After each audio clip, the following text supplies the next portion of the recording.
13 جون 1926 کو پنڈی میں مسلمانوں اور سکھوں کے درمیان ایک تنازع ہوتا ہے۔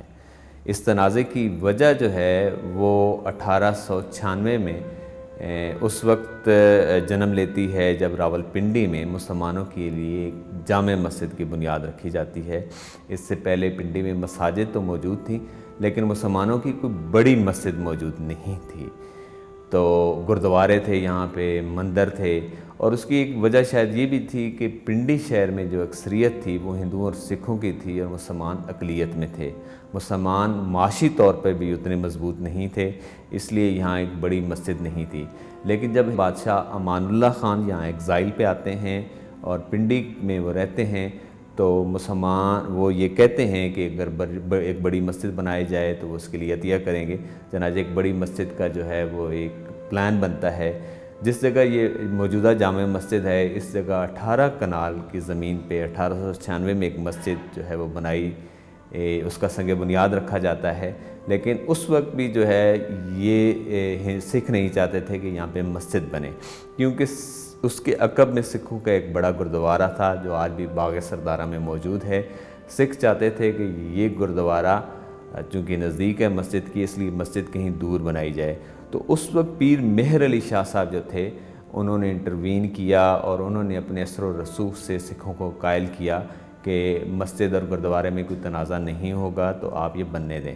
چنانچہ 1901 میں یہ مسجد بن جاتی ہے اور اس دوران جو ہے وہ اگلے 25 سال تک کوئی تنازع نہیں ہوتا۔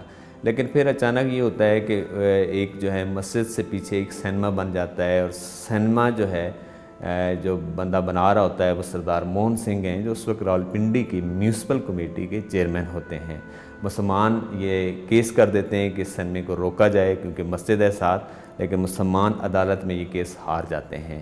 تو ایک تنازع مسلمانوں میں اور سکھوں میں جو ہے وہ ایک شدید ہو جاتا ہے۔ تو اسی دوران سکھوں کا ایک سالانہ جلوس جو ہے جو سکھوں کے 5ویں گرو ہیں گرو ارجن سنگھ کا، وہ 13 جون 1926 کو جو ہے وہ نکلتا ہے۔ ہر سال یہ گزرتا ہے اور مسجد کے سامنے سے گزرتا ہے۔ تو جب بھی یہ گزرتا تھا تو مسلمان جو ہے نہ صرف اس کے لیے سبیلیں لگاتے تھے مسجد کے باہر، بلکہ گرو گرنتھ کے سامنے فروٹ بھی رکھے جاتے تھے۔ لیکن اس سال یہ ہوتا ہے کہ مسلمان یہ کہتے ہیں کہ یہ جلوس جو ہے یہ اگر گزرے گا تو مسجد کے سامنے سے یہ میوزک بجاتے ہوئے نہ گزرے۔ تو سکھ جو ہے یہ مطالبہ اس لیے رد کر دیتے ہیں، وہ کہتے ہیں کہ ہر سال کی طرح یہاں میوزک بجایا جاتا ہے تو اب مسلمانوں کو اس میں سے کیا مسئلہ ہے۔ چنانچہ چونکہ ایک سینمے کا جو ہے وہ ایک رفٹ موجود ہوتی ہے تو اس کی بنا پہ مسلمان جو ہے وہ ایک تیاری کرتے ہیں اور کچھ کلاڑیاں وغیرہ خرید لیتے ہیں۔ تو سکھوں کی اس کی بھنک پڑتی ہے، تو وہ جو جلوس ہوتا ہے جس میں سالانہ 2-3 ہزار سکھ شامل ہوتے ہیں، تو اس سال یہ 12 سے 15 ہزار سکھ جو ہیں اس جلوس میں آ جاتے ہیں۔ تو جب وہ مسجد کے سامنے سے گزر رہے ہوتے ہیں اپنے ڈھول باجے بجاتے ہوئے، تو مسلمان ان سے کہتے ہیں کہ آپ جو ہے یہ ڈھول باجے نہ بجائیں، اس سے مسجد کا تقدس مجروح ہوتا ہے۔ لیکن وہ باز نہیں آتے، تو اس دوران مسلمان جو ہے اس جلوس پہ پتھراؤ شروع کر دیتے ہیں۔ تو یہ دونوں طرف سے جو لڑائی ہے 10 بدس یہ پھیل جاتی ہے اور یہ گنج منڈی تک پہنچ جاتی ہے، جہاں مسلمان جو ہے وہ 276 دکانیں جو ہیں وہ جلا دیتے ہیں۔ ایک بہت بڑے فساد کی لپیٹ میں آ جاتا ہے شہر۔ ساری رات شہر کے اندر دکانیں جلائی جاتی ہیں، گھر جلائے جاتے ہیں، کئی جگہوں پہ فائرنگ کے واقعات ہو جاتے ہیں۔ تو بہت زیادہ جو ہے وہ قتل و غارت ہوتی ہے۔ اگلے دن شہر کے اندر کرفیو لگ جاتا ہے۔ تو جب بعد میں شہر کے حالات نارمل ہوتے ہیں تو جو ڈپٹی کمشنر ہوتے ہیں انگریز، وہ مسلمانوں کو، سکھوں کو اور ہندوؤں کو بلاتے ہیں اور اس کا سلوشن یہ نکالا جاتا ہے کہ جس طرح ہندو اور سکھ اپنے اپنے تہواروں پہ جلوس نکالتے ہیں، مسلمان بھی اپنے کسی تہوار پہ کوئی جلوس نکال لیا کریں اور اسی طرح گردواروں کے اور مندروں کے سامنے سے اس جلوس کو گزارا کریں جس طرح ہندو اور سکھ گزارتے ہیں۔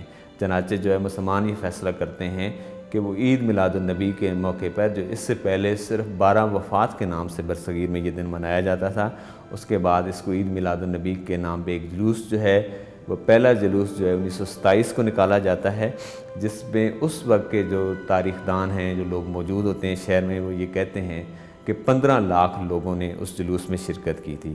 تو اندازہ کریں کہ جس شہر کی آبادی اس وقت 1 لاکھ سے کم تھی، اگر اس وقت 15 لاکھ لوگوں کا ایک جلوس جو ہے وہ شہر میں نکلتا ہے تو کتنی بڑی خبر ہوتی ہے اور کتنا بڑا وہ ایونٹ ہوتا ہے۔ تو کہتے ہیں کہ وہ اتنا بڑا ایونٹ تھا کہ پھر یہ روایت پورے پنجاب میں اور اس کے بعد پورے انڈیا تک پھیل گئی. Thank you for watching the full video. If you want to see more of such meaningful content, show your support by hitting the subscribe button.